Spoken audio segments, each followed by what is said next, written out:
So what if you moved to Japan, you're so excited, and you get off at your local station, and it kind of looks like this.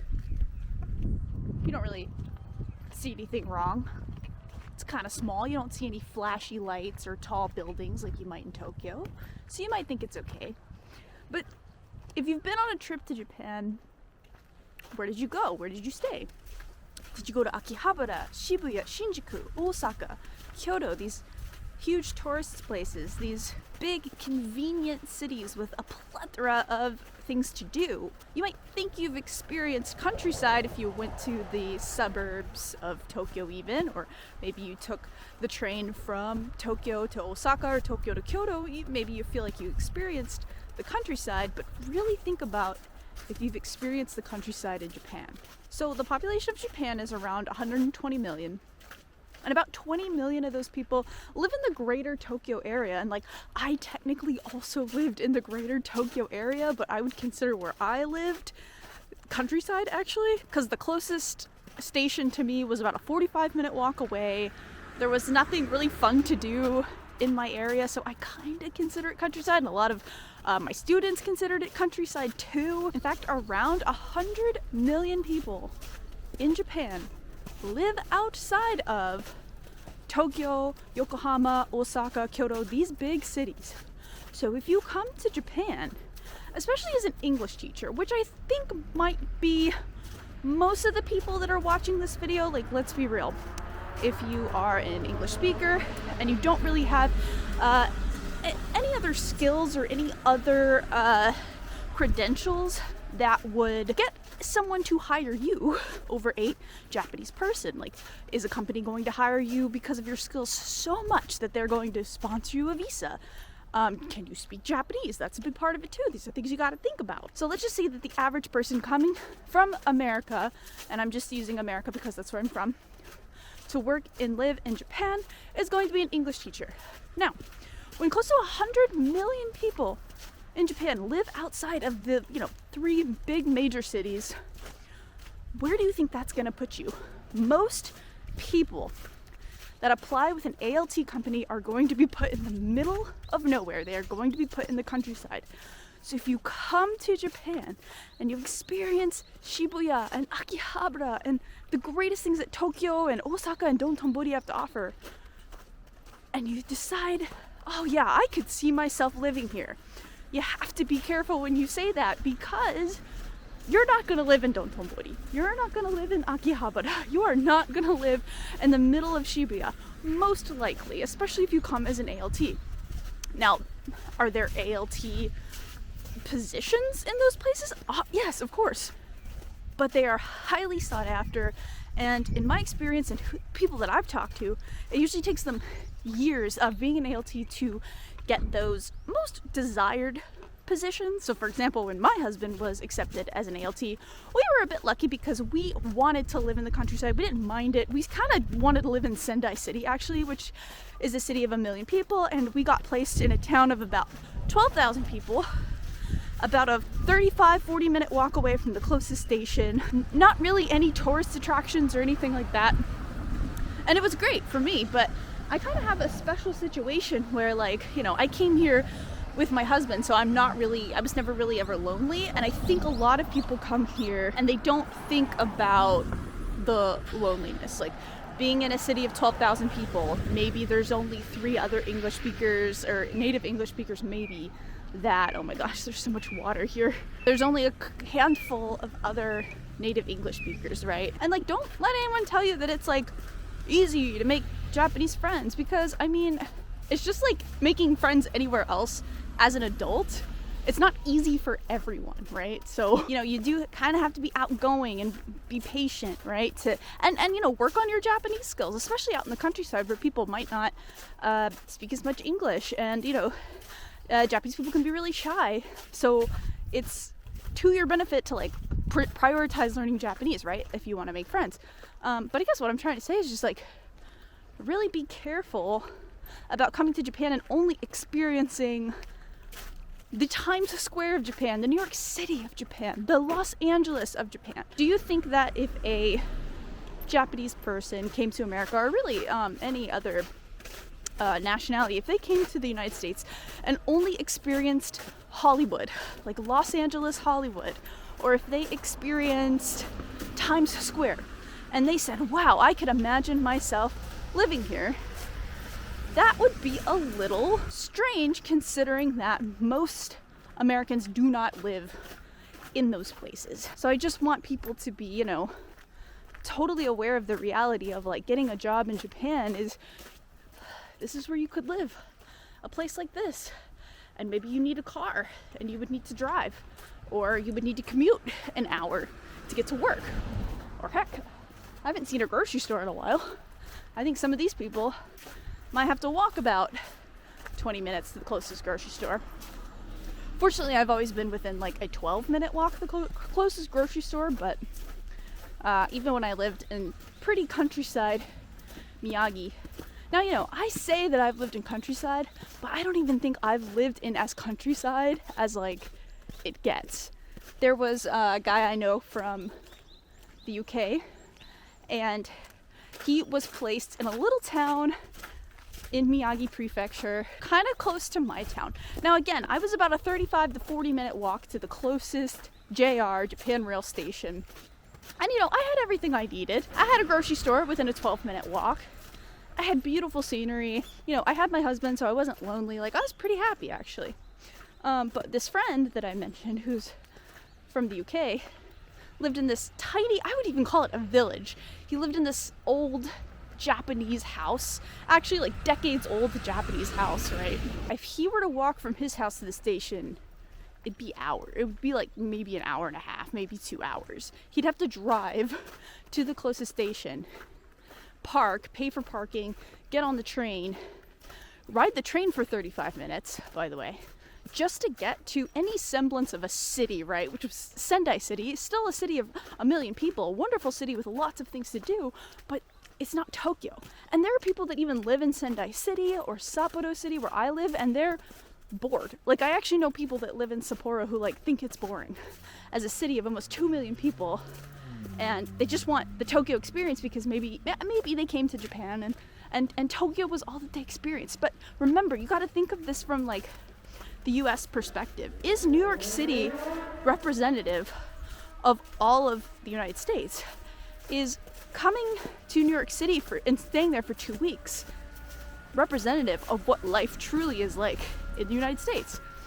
I don't think so. I've only been to New York twice, and it's so different than the rest of America. So you kind of have to think about it like that. There is someone on a motorcycle going crazy. It's worth noting that right now I'm walking in Abetsu City, Hokkaido, and it's considered a city. Like they in Japan they have ways of being like, okay, this is a village, this is a town, this is like a metropolitan, right?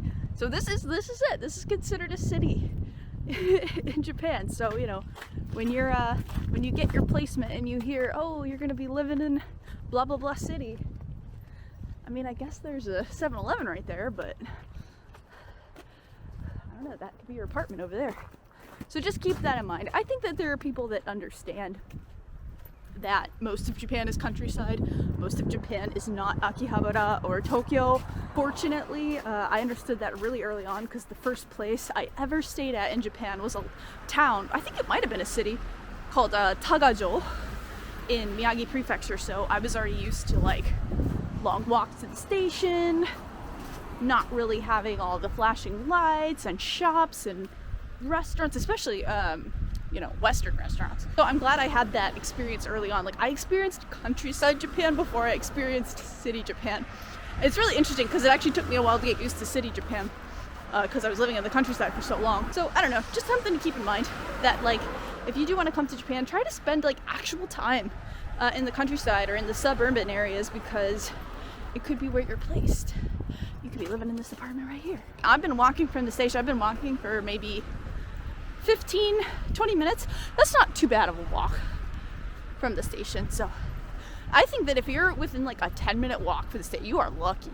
If you're within a 10-minute walk from a station, that is lucky. I've been in Japan for 7 years. This will be my 8th year.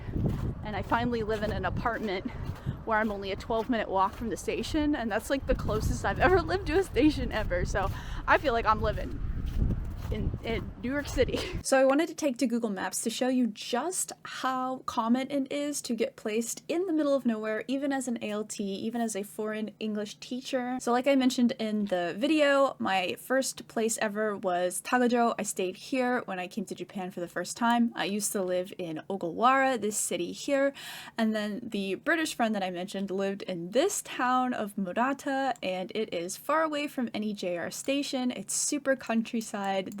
It looks aesthetically pleasing, but you know, you might have to live in a place. This is actually a nice street, but you might have to like live in a place like this for years, right? And it's pretty far away from any big city. Now, that's a pretty nice place, I think. But one of the first English teacher friends I made actually lived on this island, working with Interac, a very, very common ALT company. Worked in Amami Island, in this city here. And this is actually a pretty touristy island. You know, there's hotels, there's local food. It kind of looks nice, right? It kind of looks like a city in a way. But again, to get here, you would have to take a boat or a plane, right? So imagine living here and you'd be secluded from the rest of Japan. I mean, I think it looks like a nice place, but imagine maybe living there, not just visiting, but living here, having an apartment here, and trying to make friends with the limited amount of people that you have here, especially English speakers. Keep that in mind. Now, this really blew my mind. Actually, the most recent person I talked to who worked as an ALT in Japan got placed in Shimane Prefecture. And when they told me Shimane Prefecture, I actually could not remember where the prefecture was at first because I'm so unfamiliar with this part of Japan. I've never been to this specific part of Japan. So they lived in Shimane Prefecture, which is already very, very countryside. However, they were not placed here on the mainland. They were placed on these sets of islands as an English teacher.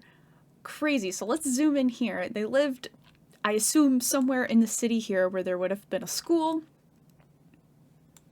You could live here. You could get placed here. This actually looks nice. These houses look nice. I wonder how expensive it is to move to a place like this. The houses look great. It looks aesthetically pleasing, but, you know, could you live here? Could you live here for, you know, a year contract, maybe even more time? Being isolated from the rest of Japan. I mean, it's beautiful, don't get me wrong, but I was really surprised when someone told me that they were placed on this island in the Sea of Japan. That could be you. And again, I've only talked to, you know, a certain handful of English teachers of ALTs in Japan, and it's so crazy where they'll be like, yeah, I was placed here on this secluded island in the middle of the ocean. So that is reality. So I did a little bit of shopping today. I went to go grab a coffee. Figured out some more things that I want to say. You know, this is not to discourage anyone from moving to Japan at all. I think it's like literally the best idea you could have. I did it and I recommend it to everyone that is interested. Like every time someone says I'm interested in moving to Japan, I'm like, yes, here's how you can do it. Here are the jobs available. I love it. I really love it that people are interested here in moving here. But I think there's also some, like, you know, cold hard truths. I'm blunt. I want to be blunt, right? You might also think, well, I can just travel to Tokyo or like really big cities and stuff. And like, let's just take Tokyo for example. Like when I lived in the countryside of Miyagi,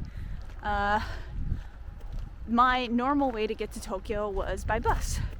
This took 6 hours, a 6-hour bus from Sendai to in Tokyo where I wanted to go. So if you have 6 hours, you know, to spare traveling, 12 hours round trip, I always took the cheapest route to Tokyo. I could have taken the bullet train, the Shinkansen, but that gets so expensive. It's so much faster. It's only like a 2-hour ride from where I lived to Tokyo. So like you might be able to day trip it, but it's so expensive on the bullet train. Like, especially if you're an English teacher here where the pay is not a lot. I guess to put it in the US perspective again, maybe a elementary school teacher would find it quite difficult to, you know, take a every weekend trip to New York City or something. That kind of maybe puts it in perspective a little bit. Just something to keep in mind, right? You might live in a place just like this. I actually made a giant circle and I'm going to the next station, which is right up here. So basically you saw a lot of the town. It's very windy. Hey, you know, this is not a bad little town. You got your little grocery store here. You got the post office down there. And you have a station right here. That's all you need. Cute little station though. Cute little station area. Well guys, I think that's all I really want to say on that topic. Just to let you know, you might not be placed next to the Animate anime store in Akihabara, which I thought people might know, but you'd be very surprised. Thanks for liking the video, thanks for subscribing, and I'll see you in the next one. Take care, bye.